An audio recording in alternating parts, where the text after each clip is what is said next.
Olá, meus irmãos que acompanham aqui o canal Descobrindo as Leis do Universo. Eu tô ainda tentando me ajustar, então provavelmente vai ser esse formato que a gente vai trabalhar agora nessas playlists que a gente planejou. E como eu falei, nós vamos trabalhar hoje com alguns textos que têm alguma atribuição messiânica, as profecias mais importantes. Eu já expliquei no vídeo anterior que é tudo que a gente vai precisar para essa série. Esse texto é polêmico. Eu já começo ele bem polêmico, né? Algumas pessoas vão discordar, mas vamos tentar fazer uma análise profunda da Bíblia hebraica e da tradição judaica, demonstrando como alguns rabinos entenderam esse texto, tá bom? Gênesis 3, verso 15. Diz assim na minha versão Almeida: Porém, inimizade entre ti e a mulher, entre a tua descendência e o seu descendente. Este lhe ferirá a cabeça, e tu lhe ferirás o calcanhar. Ok, agora temos um texto um pouco polêmico, para alguns é muito simples, mas eu vou demonstrar para vocês que tem alguns detalhes no hebraico, vários detalhes no hebraico, que nos dificultam o entendimento desse texto. Mas que quando você percebe o porquê que eles dificultam, você acaba facilitando muito o seu entendimento, tá?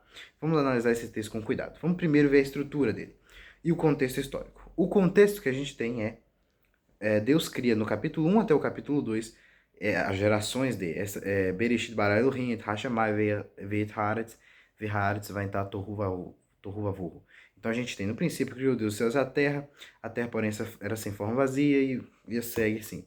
Deus ele vai descrevendo a sua criação e no capítulo 3 a gente tem um corte muito, muito seco. Vamos ler o verso 1 para vocês perceberem o corte seco que a gente tem.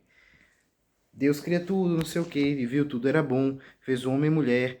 Aí o autor do Gênesis, que eu creio que é Moisés, ele escreve no verso 24 uma nota introdutória, uma nota de rodapé, explicando o porquê que homem e mulher, homem deixa pai e mãe para se juntar à sua mulher, explicando o que era casamento.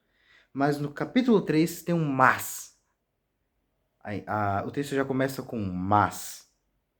A serpente. Aí aparece a serpente.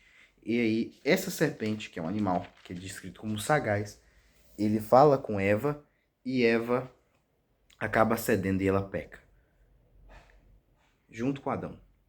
Os dois reis da terra, depois do seu pecado, lógico, inimizade com Deus, Deus diz que morte. Então Deus ele faz uma série de acusações e fala por que vocês fizeram isso. Pergunta antes, lógico. Pergunta por que vocês fizeram isso, não sei o quê. E depois de faz isso, ele tem essa fala acerca da serpente e da mulher. E suspeitosamente, não percebem, algumas pessoas não perceberam, que na verdade esse texto ele tem um detalhe muito interessante. Olha só. Do verso 1 a 5, a mulher e a serpente, Deus não aparece. Os personagens são mulher e serpente e há a discussão sobre a proibição de comer da árvore. No verso 20, no verso 22 a 24, somente Deus aparece. No verso 6 a 8, Adão e Eva aparecem e tem a ver com roupas. Olha só, adivinha o que acontece? Adão e Eva aparecem no verso 20 a 21 e tem a ver também com roupas. No verso 9 a 13 tem Deus, Adão e Eva. No verso 16 a 19 aparece Deus, Eva, Adão.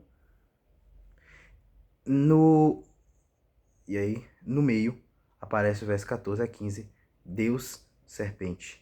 Deus conversando com a serpente. E é o verso que a gente acabou de ler. Não sei se vocês perceberam, mas eu li o início e o final de um verso. O início de outro, o final de outro. Por que isso? Porque a gente acabou de perceber que uma estrutura chamada quiasma é um paralelo de começo até o fim e ela vai se encontrando no meio.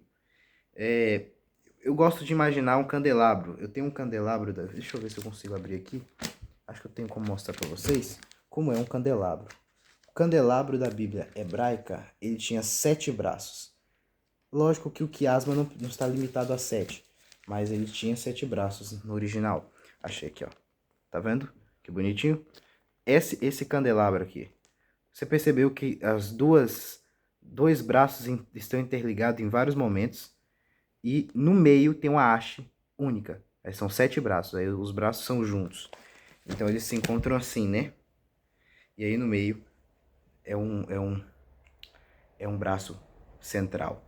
É assim que é um quiasma. Ele tem partes repetidas, eles estão interligados, e no meio, é a parte central da mensagem. Justamente é o verso que a gente está trabalhando. Então a gente tem que se debruçar nessa parte. É a parte mais importante do capítulo 3. Elas estão organizadas em quiasma, e tem uma anacruse aqui, mas eu não vou trabalhar muito isso. Então a gente já percebe que essa parte é central no capítulo 3. Olha só. A gente vai ter que entender agora quem é a serpente, porque a gente lê aqui, a serpente tem uma característica muito interessante. A palavra serpente é definitiva no texto. A serpente. O autor está entendendo que a gente já sabe quem é ela, mas a gente não sabe, esse é o ponto. Ele escreve de uma maneira que as pessoas que leram esse texto entendiam já quem era. Ela é bem familiar, né? A maldição da serpente ainda é mais clara ainda. A serpente é maldita mais do que todos os animais do campo, verso 14, doméstico, do campo, e mais que todo o gado da terra e das feras do campo. Kol, a palavra todo aqui, kol, aparece 3 vezes e ela é bem enfatizada. Além do mais, a serpente fala. Não existe serpente que fala. Ela é um personagem interessante, não é uma serpente comum. E o próprio fato da vida da serpente ir mais do que a da mulher é interessantíssimo. Onde está isso, Saulo? Se você vê no verso 15, aparece assim: por inimizade, tal, o teu descendente, eu vou discutir isso depois, lhe ferirá a cabeça. Peraí. Aparentemente, o este aqui vai ferir a cabeça da serpente, mas a serpente não teria morrido até aquela época? É aí que está um texto, um detalhe interessante. A gente vai entender melhor quem é o este dessa história, tá? A gente vai ver melhor esses detalhes. E é interessante ressaltar que geralmente as escrituras hebraicas elas usam frequentemente a imagem da serpente para representar o inimigo de Deus. Por exemplo, eu vou ler aqui 2 textos, eu vou ter que, para não perder muito tempo, a gente não perde tempo nunca para falar da Bíblia. Para ganhar tempo, eu vou buscar aqui os textos e eu já vou citar para vocês. Pronto, já peguei o texto aqui. No Salmo 74, no verso 13, diz assim: Tu com o teu poder dividiste o mar, aqui se referindo a algumas coisas do Egito, né? Dividiste o mar, esmagaste sobre as águas a cabeça dos monstros marinhos. Aqui tem a ideia da serpente aparecendo, as serpentes marinhas. É o símbolo do mal e Deus esmagando o mal, né? Isso aí é uma leitura muito alegórica sua, Saulo. Eu sei que eu não gosto também de leituras muito alegóricas. Mas a gente encontra um paralelo no Isaías 27:1, diz assim: Naquele dia, o Senhor castigará com a sua dura espada, grande e forte, o dragão, serpente veloz, e o dragão, serpente sinuosa, e matará o monstro que está no mar. Há uma certa associação lá, dragões e inimigos contra o mal. E essa serpente poderia ser o símbolo do mal, o inimigo do homem. Olha só. Não acaba por aqui não, tá? Na mitologia babilônica, Tiamat, a serpente monstro cruel primitivo, era identificado como princípio do mal contra o deus Marduk e é chamado a lutar. Na mitologia egípcia, e lembra que o Gênesis ele tem muita influência do egípcio, já que é de lá que Moisés aparentemente vem, né? Existe uma serpente primitiva, ela é descrita como Deus da luz. Tinha uma escrita antiga na tumba de Karná. Ela testemunha o seguinte: a serpente Apophis era inimiga do deus Ra. Na literatura garítica, o deus Mot, a gente agora não está no garítico, ele exorta Deus da vida, Baal, a se envolver em uma luta contra a serpente maligna que representa o caos. Se você ferir Lotã, a inclinação da serpente destrua a serpente tortuosa Shaliat. Vocês perceberam que pelas literaturas ao redor, a gente tem uma associação à serpente com o mal. Então, assim, por comparação, é muito interessante também esses detalhes. Mas não é só isso que temos para analisar. Vamos ver o assunto da luta. O assunto da luta em Gênesis, eu não quero me delongar, mas eu falei que as análises aqui seriam profundas. a gente tem aqui um detalhe interessante. A luta acontece entre ti e a mulher. E a frase logo em seguida explica isso, como é que vai acontecer entre a tua semente e a sua semente. Entre ti e a mulher. Essa é a explicação. Entre a sua semente e a sua semente. Só que no caso temos um negócio interessante aqui. A semente da mulher, ela está representada pela humanidade. Ou pelo menos está incluída nela. Só que a serpente da serpente, a semente da serpente, olha só, é parecida, né? A semente da serpente, ela está na ideia de descendência, né? As duas têm ideia de descendência. Só que o da mulher está no masculino e no singular. O que dá, aliás, está no singular. O que dá a entender de que a serpente tem uma descendência. A mulher também. Mas essa descendência tem um ponto específico que está no singular, tá? Além disso, a gente tem uma coisa interessante aqui. Aparece aqui uma estrutura esquisita. No hebraico, para explicar para vocês, acontece o verbo, depois o sujeito e depois o objeto. É o contrário um pouquinho o contrário do português, que no português é sujeito, verbo e objeto. No hebraico não, inverte o sujeito com o verbo. Então seria ele, por exemplo, Saulo ferirá a serpente. No hebraico seria ferirá Saulo a serpente. No caso desse texto, e principalmente quando está no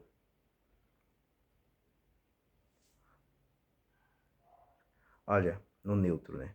Mas olha que interessante. O ru aqui no hebraico, tô lendo no hebraico, tá? Perdão.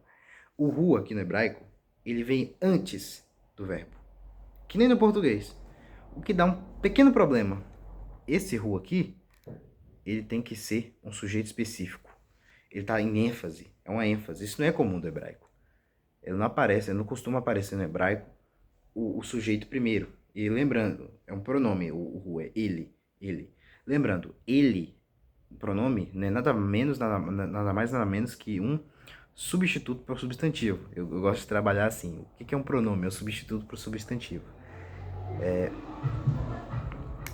E além disso tudo, a gente perceber todos esses detalhes que aparecem no centro exato da estrofe, no exato momento que o ritmo poético ele passa de 4 e bate para 3. É uma coisa complicadinha aqui. Ou seja, resumindo, tem uma ênfase muito grande aqui. Muito grande no ru. Normalmente na frase hebraica, não é normal isso acontecer. Ela só aparece quando a gente tem uma ênfase na pessoa que aparece. Quando se fala Moisés fez tal coisa, fez tal coisa Moisés. Quando coloca Moisés no começo, é que Moisés é enfatizado. Entendeu? Essa é a ideia. Além disso, a gente tem mais alguns detalhes aqui que a gente tem que analisar no texto. O verbo que aparece, ele é repetido. Ele chufe a sua cabeça e você chufe seu calcanhar. No português, traduzem como machucará a sua cabeça e você machucará seu calcanhar. Os dois, esse jogo de palavras já sugere que o ataque é simultâneo, ele acontece no mesmo momento. Então é como se a serpente mordesse o calcanhar dele e ele pisasse a cabeça ao mesmo tempo. Os dois morressem. É uma luta onde os dois são derrotados. A serpente é derrotada, mas ambos morrem. E isso é mais declarado porque, uma mordida no calcanhar não mata o homem. Não mata o ser humano. Mas o verbo chufe aqui, ele aparece apenas, graças a Deus não é um rapax legômeno, ele aparece 2 vezes na Bíblia. E nos dois contextos, o ser humano inteiro é afetado. Em Salmo 139:11, onde fala, certamente as trevas chufe cairão sobre mim. E em Jó 9:17 aparece, aquele que me chuf yeshufni, me arrebata, me tira, me acaba por um fio de cabelo, me retira, me arrasta fortemente por um fio de cabelo. Pelo menos assim que está na tradução. Ou seja, o ser humano inteiro é afetado por uma coisa que é afetada, E Jó é bem claro, né? Um fio de cabelo o cara já é como se ele tivesse sido destruído, derrotado. No Salmo acontece a mesma coisa. Como é que a gente vai definir isso? Bom, no árabe, que é uma língua cognata, tem uma palavra que é cognata ao shuf, que é o shafá, onde tem uma nuvem, tem um texto que aparece uma nuvem que se aproxima e ela desliza sobre a terra. E quando ela desliza, ela apaga, ela desaparece, ela faz desaparecer. Então, chuva provavelmente tem a ideia de desaparecer pelo cognato. E ainda que não tenha, a ideia é clara. Chuva, ele afeta tudo, tudo o que é atingido. Então, a melhor tradução e mais precisa seria ele, e esse rua que é aleatório, não, a gente, e aí a dificuldade, né? Ele, além de inverter, ele tá ambíguo. A gente não sabe a quem esse ele se refere. Refere à semente? Refere a Deus? Vamos pegar essa ideia aqui. Aparentemente é a semente, né? Ele está bem enfatizado que é a semente, que é o que apareceu anteriormente. Ele fará você morrer ou desaparecer, né? Não sabemos exatamente a ideia do Chuf, por machucar a sua cabeça. E você o fará morrer ou desaparecer por machucar o seu calcanhar. Essa é a ideia do Chuf. Então, basicamente, a serpente morde o pé de Adão. Eu tô com um lado na cabeça. Da semente. Do semente, do descendente. É mordido o pé do descendente, o descendente pisa a cabeça da serpente. Então os dois morrem. Essa é a ideia que a gente tem no texto. Será que nós estamos entendendo corretamente a ideia do texto? Será que é assim que funciona? Será que esse realmente é uma pessoa física, pessoal? Em última análise, como a gente não tem um substantivo, o ele tem que se referir ao último substantivo que foi visto, o eu, que Deus coloca. Então, Deus seria o último causador, né? Então, o ele está agindo junto com Deus. Em Gênesis 4:25, a gente vai continuar agora comparando com os textos da Bíblia hebraica. Na Bíblia hebraica, a gente vai ver se a gente entendeu correto. O interessante é que em Gênesis capítulo 4, no verso 25, minha versão diz assim, olha só. Tornou Adão a coabitar com sua mulher, e ela deu à luz um filho, a quem pôs o nome de Sete, porque disse ela: Deus me concebeu outro descendente em lugar de Abel que Caim matou. Aqui o contexto é o seguinte, muito simples. Caim mata Abel e agora ela fica sem esperança, porque Caim foi amaldiçoado. Qual é a esperança da humanidade? Como a profecia que Deus acabou de dizer em Gênesis 3:15, se é que é uma profecia, se vocês ainda discordam, como é que vai ficar a nossa vida? E lembrando, a ideia de Eva ser vida, nome Eva significa vida. A ideia dela ser vida é justamente porque ela dá descendentes. Se o descendente morrer, o que é que a gente vai fazer? Então, Gênesis 4:25 é no contexto de Deus me colocou um outro descendente, uma outra. E olha só, a palavra que é usada para colocar aqui é ashit, colocarei. Exatamente a mesma palavra que aparece em Gênesis 3:15. E além disso, tem um jogo de fonética aqui, olha só. Colocarei o nome. Colocarei. Aí, peraí que eu tenho que ler o texto aqui. Deu à luz um filho, concebeu, a quem pôs o nome de Shet. Por quê? Porque disse ela, Deus me ashit. E aí, ou seja, Deus colocou outro descendente. Por isso ela nomeou ele de Shet, que é justamente a ideia de novo, né? Vamos lá. Ou seja, ela acabou de ganhar um filho novo, e é por isso que o nome dele é Sete, porque ele é um outro descendente, ele é o outro. É muito legal essa ideia do hebraico aqui. Pois é. Por exemplo, a ideia do hebraico é o seguinte: ele aparece Shet e depois aparece Shat. Ela o chamou de Sete porque Deus colocou, designou Shat. Outra será semente para mim. Então percebeu? Tem uma clara conexão aqui, muito legal, de Gênesis 4:25 e Gênesis 3:15. Além disso, tem uma conexão também em Caim. E a gente vai concluir essa primeira análise aqui. Eu não quero que o vídeo fique extremamente longo e eu não consigo fazer um vídeo curto, sabendo que o texto é um pouquinho complicado e a gente vai analisar muitas coisas, tá? Essa vai ser uma parte 1, pelo visto. E eu acho que eu vou fazer isso com a maioria dos nossos textos, tem muita coisa para ver. Então, resumindo até aqui, eu vou resumir bem até aqui, tá bom? Gênesis 3,15 claramente fala de uma semente que ela ultrapassa o tempo, é uma luta no futuro, onde a humanidade vai ganhar através de um descendente. Esse descendente pisa a cabeça da serpente, o que indica que essa serpente não é uma serpente comum. Apesar de falar de descendente ali no texto de Gênesis, claramente ela está atribuindo a questão São duas coisas ali. Tá falando da descendência física da serpente, mas também da serpente em si. Ou seja, é um texto ambíguo de propósito. A serpente também significa o mal, inimigo de Deus. E é nesse sentido aí, que a serpente ela sobrevive até o final. Então é um texto ambíguo. Ele está querendo atribuir um inimigo que vai ser derrotado por um descendente. E esse descendente vem justamente de Deus. Eu estou só prestando atenção para ver se eu não esqueci algum detalhe. Ok, eu não estou lembrando agora, então vamos entender que vocês não se esqueceram do que eu disse até aqui.